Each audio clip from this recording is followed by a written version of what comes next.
Astral is commonly agreed to be the best PVE enchant in the game because it provides a 20% damage to your M1s, and as of a not so recent patch, it finally bypasses the damage cap. You're welcome, by the way. There is 3 total methods that I consider viable to actually get Astral, all in ranging difficulties and time investment to actually get Astral. Although even with these 3 methods, don't expect Astral to just show up in an hour. Also, FYI, I am buying an Astral event that isn't really far out in the Void Sea, so if you get one, let me know on Discord. And also subscribe if you enjoyed the video. Anyways, let's start off with the universal strats that'll help increase your Astral farming rates. First, you want to try to hunt for it on a PvE build, just because if the Astral Meteor lands and you die, that would be very unfortunate. Plus, if it doesn't land really far out in the Void Sea, you'll want to be able to kill it before anyone else can, since you don't want to risk someone stealing the enchant stone. Next, you use a Ring of Curses. This will just increase the frequency that events occur, so basically you're going to get Astral a lot faster wearing one. And before you ask, 2 Ring of Curses don't stack, so you can't equip 2 to get way more events. And you also want to farm in preferably low player count servers, just because there's less people for events to actually spawn on. You may not be able to farm in your specific region, depending on how many people are in your servers. Thus why you should be using a PvE build to fight the Astral Knight. The first method is the easiest in terms of effort. It's simply just AFKing until Astral spawns on you. The 2 best places to do this are Summer Isle or a little corner of the St. Maria where you're still in the Void Sea. There's a very small chance for Astral to spawn on you in either of these locations, and because you're AFKing, it requires basically no effort. If you're at Summer Isle, you want to ideally get good rep with most of the factions in the game. This is just so Voidwalkers can't target you as easy.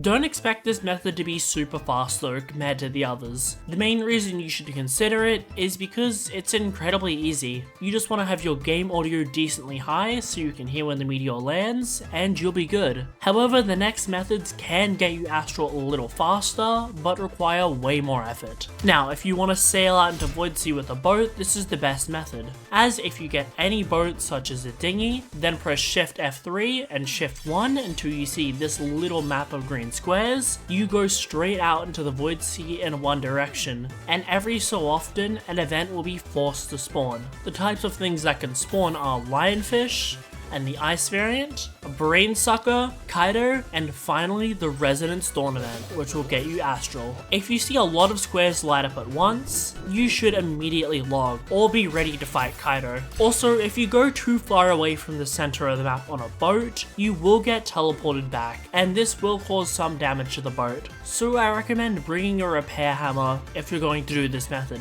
because once you do get teleported, you want to turn around and head back in the opposite direction until you leave Void Sea. Then once you leave, you turn around and go back, and just repeat this cycle until you get Astral. If you have an Animal King slot, the monsters that spawn won't aggro. This is very useful for this method and the next one, but you know, not everyone has an Animal King, so if you don't have it, just avoid the Kaidos. You also want to make sure your game audio is too high and you're not moving too fast, just so you can actually hear when the event spawns in, since the audio queue doesn't happen immediately. And the final method is very similar, except instead of using a dinghy, we are going to use ice skates to go out into the void instead.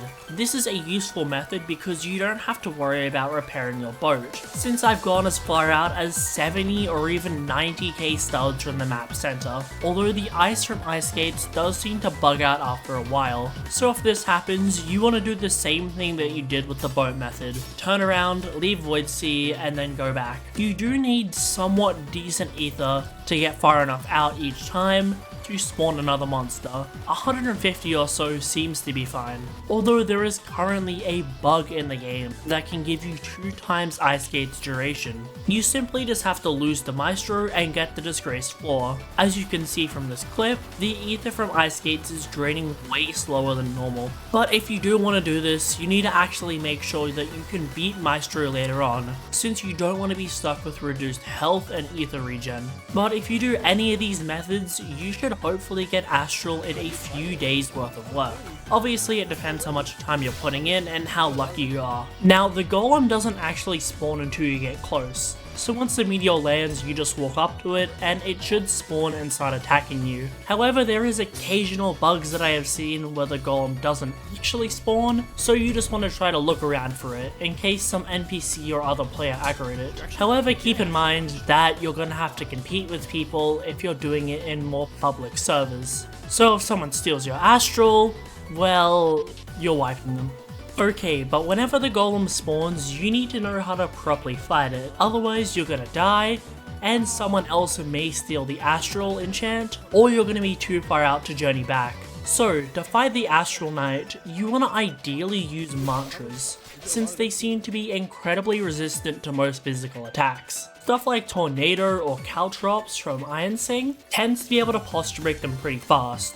Then you can get a lot of damage off. Something that you will want to note if you're using either of the Void Seed methods is that most of its animations are hidden, so you've got to be very careful when fighting it, as you can't really parry or roll its attacks super easily. However, on most decent PvE builds, you can generally kill it in a few seconds. Worst case, I'd say just put Bloodless on your mantras before you start farming for it. While it'll make the kill slower, you're at least going to be regenerating, since no one wants to lose an Astral because they ran out of health. I've seen that happen to people on many occasions. And of course, once you actually kill the knight, there is a Bell meteor that you can redeem if you want. Although if you don't want it, I'm sure some random Power 1 freshie wouldn't mind getting Bell. Although there is actually another way to buy Astral, although it's less practical than the others, and it's by trading for it. You see, whenever a Resonance Dawn event lands on someone, they don't always need it, so sometimes they'll often sell it to other people. Or you can put out a bounty like I've done to try to get Astral. Generally, the price of it varies. It can go for as low as 1 Storm's Eye, although some people will charge you an arm and a leg. It just depends how lucky you get with somebody selling their own Astral event. So if you happen to have a lot of items spare and want an easy way to get Astral, that's one way to do it. Although the other 3 that I've said in this video will get you Astral a lot more faster and consistently. Plus you don't need to rely on somebody charging you too much to get the event. But with enough time and luck, hopefully you too can obtain the best PvE enchant in the game. It's super strong, and most importantly, it looks super drippy. And if you need a PvE build to put the Astral Enchant Stone on, make sure to check out my Godslayer V4, the best PvE build in the game. Anyways, I hope you guys have enjoyed, make sure to like and subscribe, and check out some other PvE content. And I'll see you all next time.